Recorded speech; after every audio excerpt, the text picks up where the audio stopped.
Cape Town versus Johannesburg. Cape Town and Johannesburg are the two heavyweight cities in South Africa. Not that there are not many other wonderful towns and cities, but Cape Town and Johannesburg often get pitted against one another, in the battle of which is the better city to live in.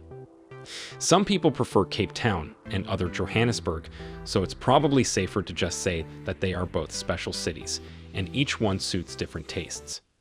Choosing one over the other for subjective reasons is bound to end up in an argument. However, it is still best for us to take a deep look at both cities to determine which we will prefer. But first, if you are new here, welcome. Be sure to subscribe and turn on notification so you don't miss any of our videos. Let's begin with demography. Populous cities usually offer better employment opportunities because of their large economies. Big cities attract companies and business investment and are usually important cultural centers and research hubs. Cape Town has a population of about 3.7 million people, while Johannesburg has a population of about 5.6 million people, meaning Johannesburg has a greater population than Cape Town. However, this population is unevenly distributed, that is, some parts of the city have more people than other parts. This is known as population density. Cities with high population densities can be considered overpopulated, which can be a problem if the infrastructure is underdeveloped.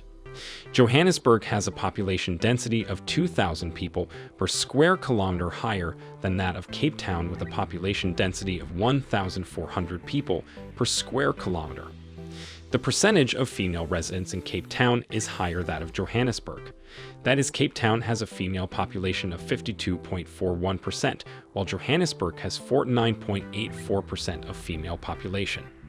In contrast, the male population in Johannesburg is 50.16% higher than Cape Town with 47.59%.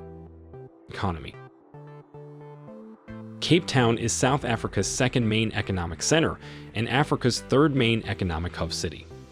It serves as the regional manufacturing center in the Western Cape.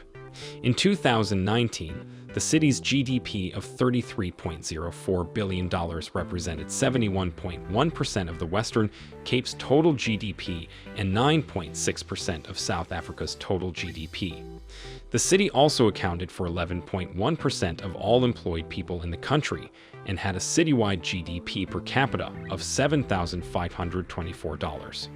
Since the global financial crisis of 2007, the city's economic growth rate has mirrored South Africa's decline in growth, whilst the population growth rate for the city has remained steady at around 2% a year.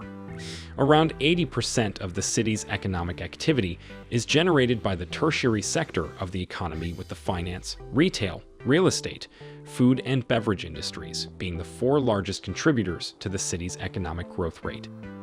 In 2008, the city was named as the most entrepreneurial city in South Africa, with the percentage of Capetonians pursuing business opportunities almost 3 times higher than the national average. Those aged between 18 and 64 were 190% more likely to pursue new business, whilst in Johannesburg, the same demographic group was only 60% more likely than the national average to pursue a new business.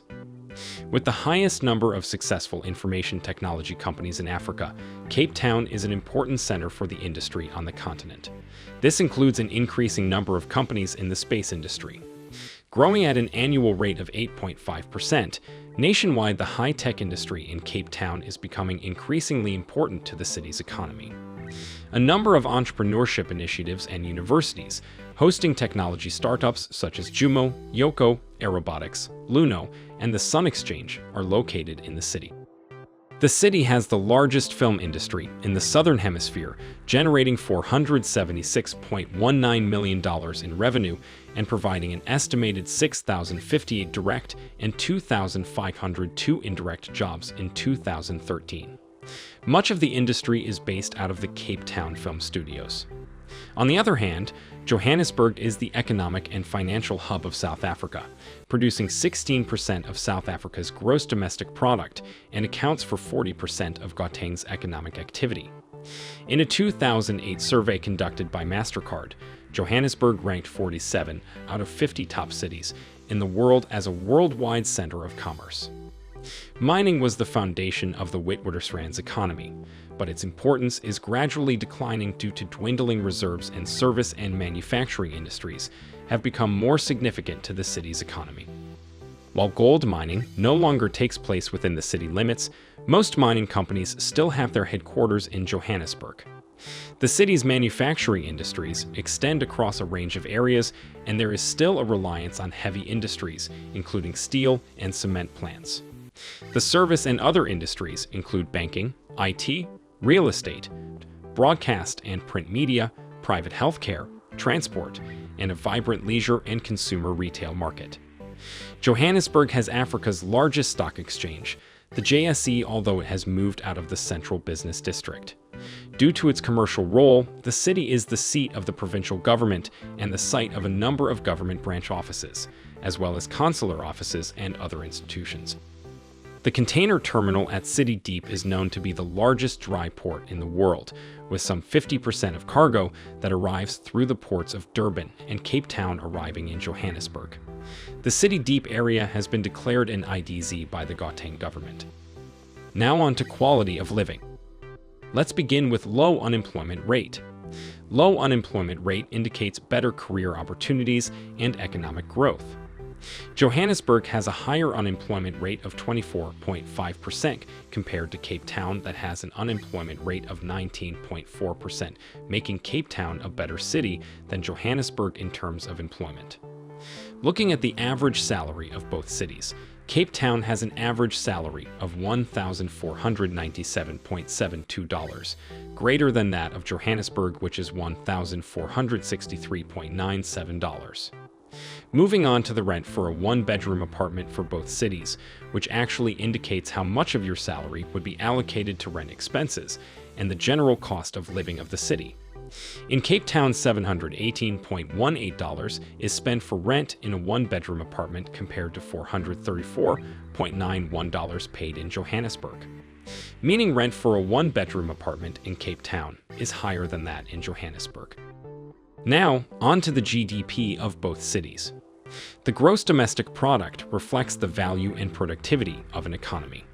It measures the market value of all the final goods and services produced annually, to reflect the differences in the cost of living and inflation rate. The GDP at purchasing power parity in Cape Town is $103 billion compared to only $65.31 billion in Johannesburg. The prices of highly demanded consumer goods can help estimate the overall cost of living in the city.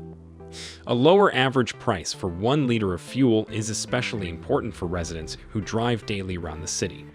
Fuel price for 1 liter in Johannesburg is $1.24, while in Cape Town is $1.23. This means that fuel is cheaper in Cape Town than in Johannesburg. Let's end this point with the average price of a beer that is 0.5 little in both cities. The average price of a bottle of beer is calculated for locally produced beers sold in shops/supermarkets.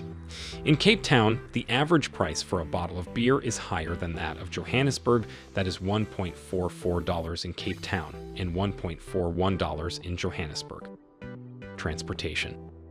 While taxis and private drivers typically cost much more than public transportation, people usually spend around $17 per day to get around in Johannesburg. Public transportation tends to be much less expensive in Cape Town than paying for a taxi or private car service, as is expected. Typically, people spend $17 on transportation in Cape Town on average per day. And on air transport, prices for flights to both Cape Town and Johannesburg change regularly based on dates and travel demand. We suggest you find the best prices for your next trip on kayak, because you can compare the cost of flights across multiple airlines for your preferred dates. While on rail transport, the Shashaloza Mail is the passenger rail operations of Spornet and operates 2 long-distance passenger rail services from Cape Town, a daily service to and from Johannesburg via Kimberley, and a weekly service to and from Durban via Kimberley, Bloemfontein, and Pietermaritzburg. These trains terminate at Cape Town Railway Station and make a brief stop at Belleville. Cape Town is also one terminus of the luxury tourist-oriented Blue Train, as well as the 5-star Rovos Rail. Metrorail operates a commuter rail service in Cape Town and the surrounding area. The Metrorail network consists of 96 stations throughout the suburbs and outskirts of Cape Town. And in Johannesburg, the Metrorail Gauteng commuter rail system connects central Johannesburg to Soweto, Pretoria, and most of the satellite towns along the Witwatersrand. The railways transport huge numbers of commuters every day. However, the Metrorail infrastructure was built in Johannesburg's infancy and covers only the older areas in the city's south. The northern areas, including the business districts of Sandton, Midrand, Randburg, and Rosebank, are served by the rapid rail-linked Gautrain. Cost of living. Based on research, it is indeed generally more expensive to live in Johannesburg than in Cape Town. That is, consumer prices in Johannesburg are 11.82% higher than in Cape Town. Also, restaurant prices in Johannesburg are 13.98% higher than in Cape Town. And groceries prices in Johannesburg are 6.37% also higher than in Cape Town. However, it needs to be remembered that while you do have to pay more for the same lifestyle in Johannesburg as in Cape Town, it is likely that you will be making more money, which balances out the disparity. Johannesburg is a great place for business. The local purchasing power in Johannesburg is 15.15% higher than in Cape Town. There is one aspect, though, in which Johannesburg is cheaper: the actual part of the living, in other words, your accommodation. Cape Town is nearly 15% more expensive to rent in. The principle applies to buying property as well. In general, you will pay less for houses for sale in Pretoria or Johannesburg than in Cape Town. Perhaps it's because so many people want to move to Cape Town. Perhaps you have to pay a premium to have both the beach and the mountains in your view. Parts of Cape Town are more expensive than others, of course. If you stick to the northern suburbs, you will find the rent much more relaxed. But if you want to live in the CBD, be prepared to pay for the luxury of being in the heart of the mother city. It's tough to say which city is the most costly to live in because, while expenditures are greater in Johannesburg, you will almost certainly make more. So, if you are trying to choose between the two cities, you should consider other variables. Miscellaneous. This involves things like safety level at night and during the day, average monthly cost of basic utilities, price of internet, and many more. Let's start with safety level at night for both cities. An indicator of how safe people feel walking alone in the city during the night, with 1 being very unsafe and 10 being very safe. The safety level at night in Cape Town is 1.49%, which is far better than that in Johannesburg, which is 0.86%. And on safety level during the day, Cape Town is better with 4.74%, while Johannesburg has 3.02%. This means that when it comes to safety both during the day and night, Cape Town is safer than Johannesburg. And on average monthly cost of basic utilities of both cities. That is monthly cost of electricity, heating, cooling, water, and garbage for an 85 meters square apartment. In Cape Town is $105.53, while in Johannesburg is $122.81. And the average monthly price of internet in Cape Town is $54, while in Johannesburg is $58.45. And on the quality of drinking water, which is an indicator of how drinkable the tap water is, with 1 being not drinkable and 10 being very drinkable. Cape Town scores 7.31, while Johannesburg scores 6. Meaning it is more safe drinking water in Cape Town than in Johannesburg. Overall, both Cape Town and Johannesburg are both great cities with strong economies with beautiful facilities. Thus, we will conclude on the stand that both cities are equal in most aspect. Or what do you think? Drop it in the comment section below. Thanks for watching. If you enjoyed the video, please subscribe, like the video, and also share it with your friends.